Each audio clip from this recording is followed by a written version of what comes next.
जून की वो तपती हुई गर्मी, आम के बगीचे के पेड़ों की छांव के नीचे लेटने के बाद धनंजय को ठंडक की प्राप्ति हो रही थी।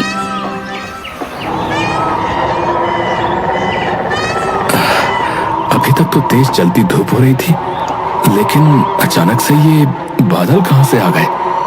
धनंजय ने उठकर चारों तरफ नजर घुमाई तो पता चला कि पराली की आग बगीचों तक आ रही है। अरे अरे बाप रे बाप, आग तो यहाँ तक आ गई। अरे दोपहर में लगता है सब सो गए हैं। अरे अरे गांव वालों, अरे अरे जल्दी उठो सबके सब। अरे हर तरफ आग लग गई है। पराली की आग बगीचों तक आ रही है, जल्द ही घर तक भी आ जाएगी। धनंजय ने चारों ओर हल्ला मचा दिया, जिसके बाद सभी अपना सामान उठाकर भागने लगे, लेकिन कोई भी आग बुझाने आगे नहीं आ रहा था। धनंजय कुएं के पास गया और अकेला ही आग बुझाने की कोशिश करने लगा। धनंजय को देखकर बाकी लोग भी आग बुझाने लगे।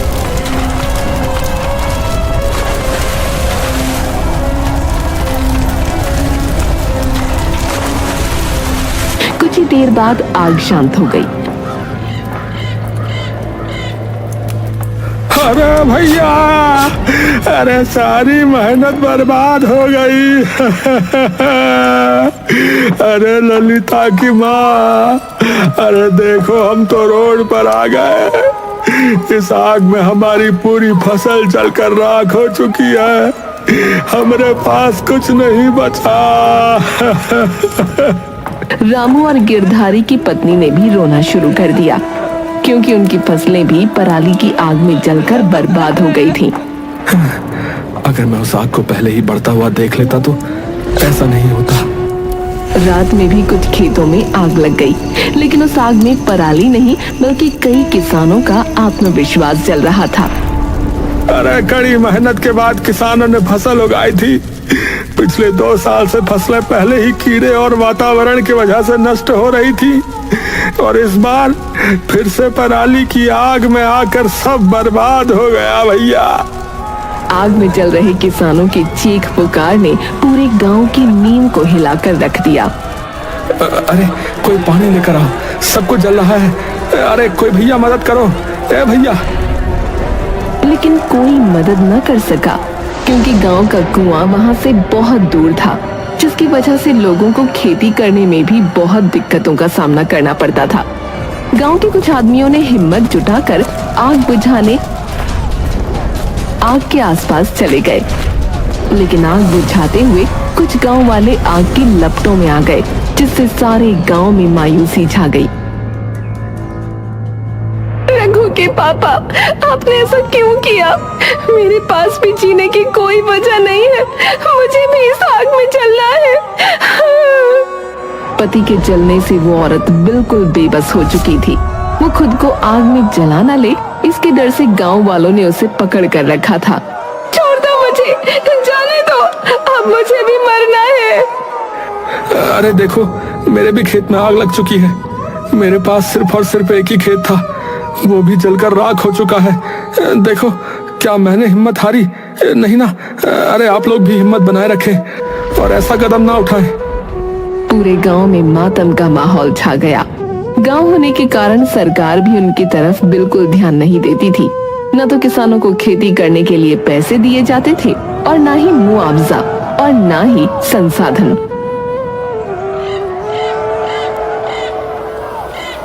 मुखिया जी, पूरा गांव आग में झुलस रहा है। कल खेतों में आग लग गई, फिर रात को किसानों के बदन पर आग लग गई। हम किसानों के हक में कुछ तो फैसला लेना चाहिए किसी ने। मैं सीएम साहब से सिफारिश करूंगा इस बात की। सीएम साहब को मैंने कितने लेटर लिखे हैं, लेकिन एक का जवाब भी नहीं आया। वैसे तो मैंने भी कई गांवों के मुखियाओं से बात की। उन्होंने मुझे यही सलाह दी कि जब तक सरकार का कोई फैसला नहीं आ जाता, तब तक मैं भी अपनी तरफ से कुछ काम शुरू ना करूं। अरे कल को काम शुरू हो गया तो कहीं सरकार के आदमी आकर जुर्माना न लगा जाए। मुखिया जी, ये कैसी बात हुई भला? जब सरकार हमारे हित में कुछ नहीं कर रही, तो आपको तो कुछ करना ही चाहिए ना। अरे आप एक बार काम शुरू तो कीजिए। सरकार के बच्चों को तो हम देख लेंगे, पूरा गांव एक साथ मिलकर आवाज उठाएगा आप कुछ शुरू तो करिए। ए, तुम ज्यादा मुखिया बनने की कोशिश मत करो, समझे? इस गांव का मुखिया मैं हूँ। मुझे पता है कि सही और गलत क्या है, समझे? और कैसे क्या किया जाता है मुझे मत सिखाओ। गांव वालों, मुझ पर भरोसा रखो। किसी की भी उलझुल बातों में आने की जरूरत नहीं है, समझे? इससे कोई फायदा नहीं होगा। मैंने अर्जी डाल दी है, जल्दी ही जवाब भी आ जाएगा, समझे? मुखिया अपना आखिरी फैसला सुनाकर चला गया। गांव वालों, मुखिया की बातों में मत आओ। वो सिर्फ बेवकूफ बना रहा है। पिछले 5 सालों से वो सिर्फ और सिर्फ अर्जी ही डाल रहा है, लेकिन उसका जवाब आज तक नहीं आया। अरे मुखिया के खिलाफ जाने की किसी की भी हिम्मत नहीं है भैया, समझे? तुम्हारी बातों में आकर भला हम अपने पैर पे कुल्हाड़ी काहे को मारे, बताओ? चलो रे चलो भैया, चलो सब यहाँ से चलो। और देखते ही देखते सारा गांव पंचायत से उठकर चला गया। ये गांव वाले मुखिया की ताकत के तले दबे हुए हैं, लेकिन मुझे तो कुछ ना कुछ करना ही होगा अब। और कब तक हम ऐसे ही जिएंगे? कब तक हमारी फसलें बर्बाद होती रहेंगी? हर साल लाखों रुपयों का कर्जा लेकर फसलों को बोया जाता है और अंत में फसल किसी न किसी तरह से खराब हो ही जाती है। पर अब मुझे कुछ करना ही होगा। हाँ। धनंजय पूरी रात सोचता रहा और अगली सुबह उसने फैसला किया कि वो गांव के बीचों बीच एक कुआं खोदेगा। इस काम में गांव वाले तो उसकी मदद नहीं करना चाहते थे, लेकिन वो अकेले ही कुल्हाड़ी और फावड़ा लेकर शुरू हो गया। अरे धनंजय, अरे भैया जिद छोड़ दो। हाँ, मैं तो कहता हूँ गांव में अब कुछ नहीं रखा भैया। मैंने तो शहर की टिकट करवा ली है, वहां जाकर मेहनत मजूरी करूंगा। कम से कम 2 वक्त का खाना तो सही होगा भैया। यहाँ रहा तो कुछ भी हाथ नहीं लगेगा। हाँ ए भैया सुनो, मेरी बात मानो, तुम मेरी मदद करवाओ। एक बार ये कुआं खुद गया तो हमारे खेत फिर से हरे भरे हो जाएंगे। हाँ। अरे लग रहा है ये आदमी पगला गया है। गर्मी का कहर इस कदर है कि चलते हुए इंसान को भी जलाकर राख कर दे, और तुम कह रहे हो कि मैं तुम्हारे साथ मिलकर कुआं खुदवा दूं? वाह भाई वाह है? अच्छा, तो अब तुम पीछे हट गए। वो आदमी धनंजय का मजाक बनाते हुए वहां से चला गया। धनंजय खुदाई करते हुए अपने पुराने दिनों को याद करने लगा और गहरी यादों में डूब गया। मुझे बहुत चक्कर आ रहे हैं, मेरी आंखों के सामने अंधेरा छा रहा है, जल्दी कुछ कीजिए। तुम अपना ख्याल रखना, मैं बस अभी पानी लेकर आता हूँ, ठीक है?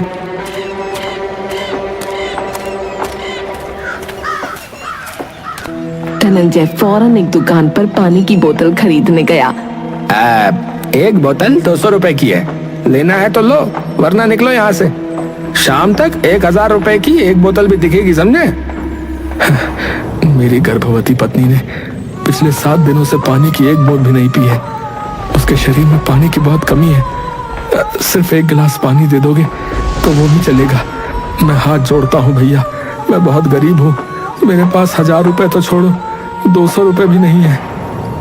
अरे अगर ऐसे ही तरस खाकर सब पर मेहरबानी करता रहूंगा तो मैं तो भूखा ही मर जाऊंगा भाई। देखो भाई, मैं तुम्हारी कोई मदद नहीं कर सकता, ठीक है? आगे जाओ आगे।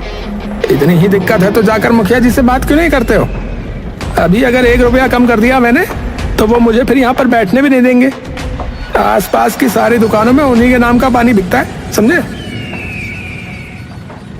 धनंजय भागकर गांव के बाहर वाले कुएं के पास गया, लेकिन गर्मी की वजह से कुआं पूरी तरह सूखा हुआ था। कुएं में बिल्कुल भी पानी नहीं था। कुआं तो पूरी तरह से सूखा हुआ है। धनंजय फौरन आगे बढ़ा।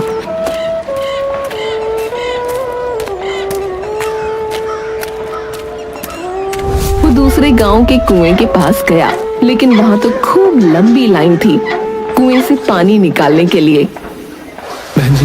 बहन जी मुझे पानी भरने दीजिए ना, मेरी गर्भवती पत्नी घर पर पानी के लिए तड़प रही है, कृपया पानी दे दीजिए। मेरे भी ससुर जी बहुत बीमार हैं, जिनके लिए सुबह से लंबी लाइन में लगी हूँ। अचानक से तुम आकर कह रहे हो कि मैं तुम्हें पानी भरने दूं? बिल्कुल भी नहीं। धनंजय को वहाँ से भी भगा दिया गया। बात सिर्फ पानी की नहीं थी, गांव में इतनी गर्मी थी कि उस गर्मी के कहर के कारण किसी भी गरीब के लिए समय काटना बहुत मुश्किल था। ऊपर से धनंजय की पत्नी तो गर्भवती भी थी।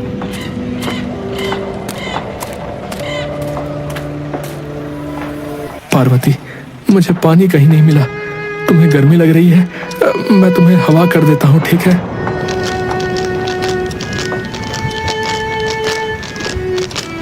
पार्वती बस मुस्कुराकर धनंजय की तरफ देख रही थी। अरे तुम इतना क्यों मुस्कुरा रही हो पार्वती? क्या क्या बात है? ये ठंडी हवा तुम्हें अच्छी लगती है ना? है ना? लेकिन पार्वती ने कोई जवाब नहीं दिया।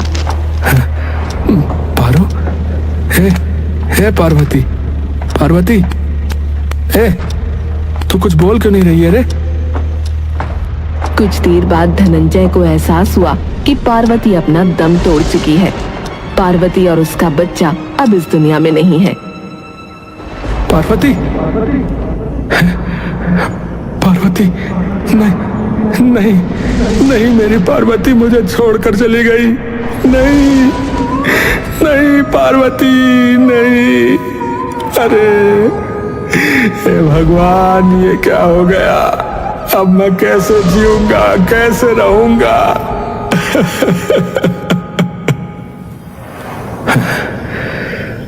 आज भी वो पल याद करता हूं तो मेरे आंसू नहीं रुकते।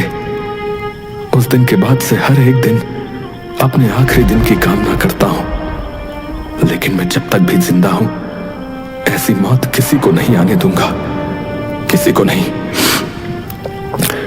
इतने सालों तक बस मैंने इंतजार किया कि मुखिया ही कुछ करेगा, लेकिन अब नहीं, अब नहीं। धनंजय फिर से खुदाई में लग गया। सुबह से शाम तक खुदाई करके उसकी हालत खराब हो चुकी थी, लेकिन गांव वाले तो बस दूर से ही उसे देखकर उसका मजाक बना रहे थे।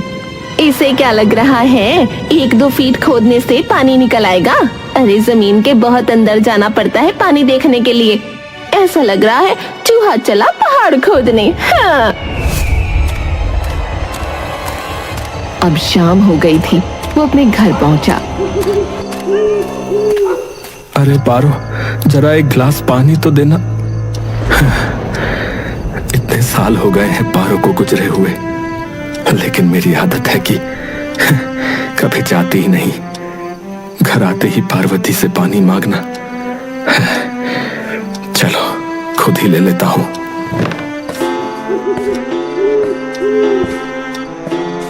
बाजू में पानी का मटका था, लेकिन उसमें पानी की एक बूंद न थी। पानी तो इसमें बिल्कुल भी नहीं है। अब ना मैं पानी पी सकता हूँ और ना ही खाना बना सकता हूँ। चलो यूं ही सो जाता हूँ, थक भी गया हूँ। वैसे भी खाना बनाने का मन ही नहीं कर रहा है। धनंजय बिना खाए ही सो गया। अगले दिन सुबह जल्दी उठकर खुदाई के लिए निकल पड़ा। गांव का मुखिया वहां से गुजर रहा था। अरे धनंजय, अकेले एक कुआं खोदकर पानी पियोगे क्या? अरे मुखिया जी, आप ही गांव के कर्ता धर्ता हैं, लेकिन जब आप ही लालची और मतलबी बन जाएंगे तो हमें ही करना पड़ेगा ना। कुआं खोदने के बाद सिर्फ मैं ही क्यों पानी पीऊंगा, पूरा गांव पानी पिएगा। इस धनंजय के बच्चे का तो कुछ ना कुछ तो करना पड़ेगा। लगता है ये मेरे पानी का बिजनेस बिल्कुल ठप ही करके मानेगा। अगर इसने यहाँ कुआं खोद दिया तो भला मेरी उन दुकानों से मुंह मांगी कीमत में पानी कौन खरीदेगा? इसको तो ठिकाने लगाना ही पड़ेगा। मुखिया वहां से इतराते हुए आगे बढ़ गया। आज भी जी तोड़ मेहनत करता है। ऐसे ही देखते देखते कई दिन बीत गए। बिना खाए पिए अपनी पत्नी को याद करते हुए इस गर्मी में धनंजय कुआं खोदने में लगा हुआ था। कई सारे लोगों ने उसका आत्मविश्वास घटाने की बहुत कोशिश की, लेकिन धनंजय रुका नहीं, लगा रहा। आज पूरे 12 दिन हो गए मुझे ये काम करते हुए। जल्दी ही भगवान की कृपा रही तो सफल भी हो जाऊंगा। धनंजय ठीक से कुछ खा पी भी नहीं रहा था। वो बहुत कमजोर दिख रहा था। पैरों में जान नहीं थी, शक्ल पर रौनक नहीं थी। अगली सुबह जब धनंजय को बहुत कमजोरी का एहसास हुआ, हिम्मत मत हार धनंजय, हिम्मत मत हार, तुझे करके दिखाना है। पारो को तुझ पर बहुत गर्व होगा। फसल तो चल गई है तेरी और खाने के लिए भी कुछ है नहीं तेरे पास। कोई बात नहीं, कोई बात नहीं। उसके बाद धनंजय काम की तरफ आगे बढ़ा। धनंजय बहुत गहरा गड्ढा कर चुका था। अब लोगों को धनंजय पर यकीन आने लगा था, इसीलिए अब वो भी उसके साथ कुआं खुदवाने में लग गए। माँ, धनंजय काका के लिए 2 रोटी बांध दो। देखो ना कितना गहरा कुआं खुद गया है। लगता है थोड़े दिनों के बाद पानी भी निकल आएगा। अपनी माँ से 2 रोटी और प्याज लेकर चिंटू धनंजय के पास पहुंच गया। धनंजय काका, खाना खा लो। चिंटू, हे चिंटू, अरे बेटा अपनी माँ से छुपा कर लाया है क्या? सच बता, सच बता। नहीं, माँ ने तो खुद बांध कर दी है। मैं यहाँ आपकी मदद करने भी आया हूँ। आप थोड़ी देर बैठकर आराम कर लो, तब तक मैं खुदाई करता हूँ। धनंजय मुस्कुराकर बैठ गया और चिंटू काम पर लग गया। आते जाते लोग ये नजारा देख रहे थे। अरे वाह धनंजय, अरे भैया तुमने तो कमाल ही कर दिया। अरे लग नहीं रहा था कि तुम अकेले इतना बड़ा गड्ढा खोद दोगे। रुको भाई, अब तो मैं भी मदद में लगता हूँ तुम्हारी। अब तो बस पानी निकाल कर ही दम लेंगे। हाँ। और ऐसे ही देखते देखते बाकी गांव वालों ने भी इसमें हिस्सा लिया। गड्ढा दिन पर दिन गहरा होता चला गया, लेकिन पानी की एक बूंद भी अब तक नजर न आई थी।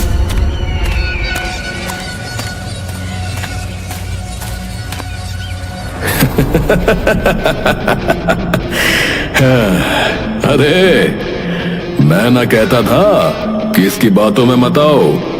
इसने तुम सबको पागल बनाया और कुछ नहीं। कोई पानी वानी नहीं निकलने वाला इस जमीन से।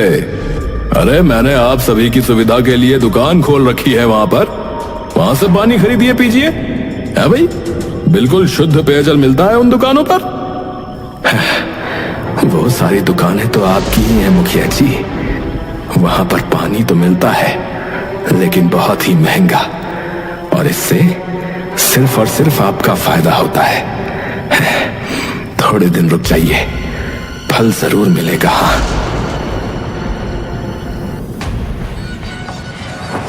मुखिया ने गांव वालों को भड़काने की बहुत कोशिश की, लेकिन इस बार गांव वाले धनंजय की तरफ थे। मुखिया जी, अब इतने दिन इंतजार किया है तो थोड़ा इंतजार और सही। मुखिया वहां से चला गया।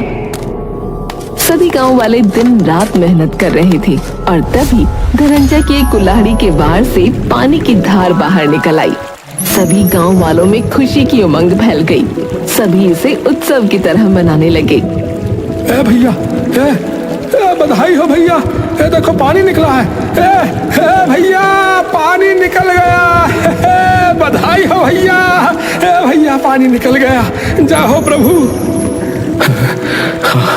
पानी निकल आया। मैंने कर दिखाया पारो, मैंने कर दिखाया मेरी पारो। मैंने गांव में एक कुआं खोद ही दिया। मेरा विश्वास था कि वहां से पानी निकलेगा, और देखो देखो आज पानी निकल आया। आज तुम होती तो कितनी खुश होती। अरे धनंजय भाई, ये सब तुम्हारे ही विश्वास और मेहनत का फल है भैया। अरे भैया मानना पड़ेगा, जय हो। तुमने अकेले ही कई फीट गहरा गड्ढा खोद दिया था भैया।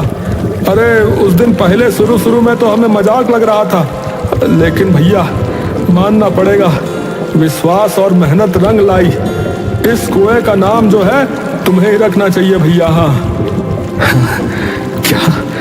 इस कुएं का नाम?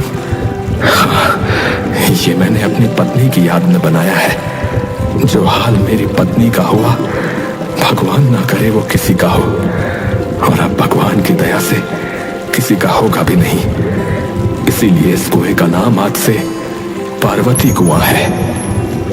सभी बहुत खुश थे। पार्वती कुएं का नाम रखने के लिए भी मुखिया को याद नहीं किया गया। ये बात मुखिया को बहुत खटकी। गांव में खुशी की लहर थी। सभी कुएं का मीठा मीठा पानी पी रहे थे और खेतों में सिंचाई भी बहुत आसानी से हो पा रही थी।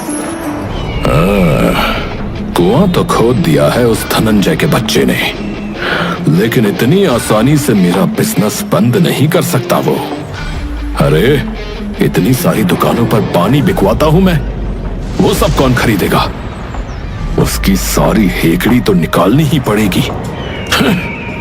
कुछ दिनों तक गांव में सब कुछ कुशल मंगल था। सब बहुत खुश थे और सभी समय समय पर धनंजय को खाना भी दे दिया करते थे। देखो पार्वती, देखो आज सब ठीक हो गया। तुम्हारे नाम से एक कुआं भी है गांव में, उसमें पानी भी आता है। गरीब पर गर्मियों का कहर तो बहुत पहले से टूट रहा था, लेकिन अब पानी की वजह से गांव में थोड़ी राहत है। वरना गर्मी में पानी भरने के लिए भी कई मीलों तक चलना पड़ता था। धनंजय अपनी पत्नी को याद करके खुद से बातें कर ही रहा था कि इतने में ही गांव वालों का शोर सुनाई देने लगा। वो फौरन जब बाहर गया तो उसने देखा सभी लोग कुएं के इर्द गिर्द खड़े हैं। क्या बात है भाई, यहाँ क्यों खड़े हो? राम राम, इस कुएं का पानी तो दूषित हो गया है, पीने लायक नहीं रहा। न जाने कौन सा जानवर जाकर इसके अंदर मर गया। देखो तो पूरा पानी लाल लाल नजर आ रहा है। मैं तो यहाँ का पानी ना पीऊंगी। अरे भाई, क्या हम सबको बीमार पड़ना है भैया जो इस कुएं का पानी पियेंगे? अरे चलो सब यहाँ से। लगता है मुखिया जी की दुकान से पानी खरीद कर ही पीना पड़ेगा। सभी ने कुएं का पानी पीने से मना कर दिया। धनंजय ने कुएं के अंदर झांक कर देखा तो उसमें एक बहुत बड़े जानवर की लाश पड़ी थी। धनंजय समझ गया कि ये किसी की साजिश है। वो अपनी जान पर खेलकर कुएं के अंदर गया। उसने उस जानवर को निकाला और पानी को साफ करने का फैसला किया। वेद पुराणों में लिखा है कि कुछ ऐसे पत्थर और जड़ी बूटियां होती हैं जिन्हें पानी में रखकर पानी की शुद्धता को बढ़ाया जाता है। मुझे उन्हें ढूंढना होगा। अब एक बार फिर से मुखिया का बिजनेस दौड़ने लगा। मैं कहता न था, मुझसे टकराने की कोशिश मत करना, वरना चूर चूर कर दूंगा। कई सारी मेहनत पानी में, अब वो धनंजय का बच्चा क्या करेगा? मुखिया जी, मैंने सुना है कि वो पहाड़ों की तरफ निकला है। पानी को शुद्ध बनाने वाली जड़ी बूटियां लाने गया है वो। क्या कहा? ऐसा कर रहा है? सुनो, उस धनंजय के हाथ पैर तोड़वा दो। वो आगे नहीं बढ़ना चाहिए, समझे? लगता है इसको रोकने का सिर्फ यही एक रास्ता बचा है। मुखिया ने अपने आदमी को भेजकर धनंजय को मारने की कोशिश की। अरे भाई, मेरा रास्ता क्यों रोका हुआ है? कौन हो आप लोग? मेरी तरफ क्यों बड़े चले आ रहे हो? अबे अभी पता चल जाएगा। इसे भी मार कर इस कुएं में फेंक देंगे। अपनी पत्नी की निशानी के साथ चल बसेगा ये भी। चलो रे, मारो इसे। आदमियों ने धनंजय को मारना शुरू किया।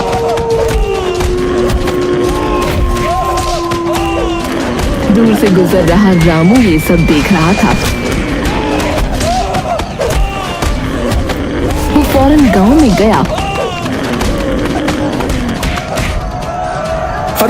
अरे वहाँ कुछ लोग धनंजय को मार रहे हैं भैया। अरे जल्दी चलो, जल्दी, अरे चलो। खूब लाठीचार्ज हुआ, सभी लोग घायल हुए, लेकिन अंत में धनंजय की जान बच गई। गांव वाले फौरन धनंजय का इलाज कराते हैं। धनंजय को होश आने के बाद सबने उससे पूछना शुरू कर दिया। धनंजय भैया, इतनी रात गए तुम अकेले कहाँ जा रहे थे भला? वो भी गांव से बाहर। वो कौन थे जो लोग तुम्हें मारने आए थे? वो तो रामू ने तुम्हें सही समय पर देख लिया, वरना आज तो अनहोनी हो जाती।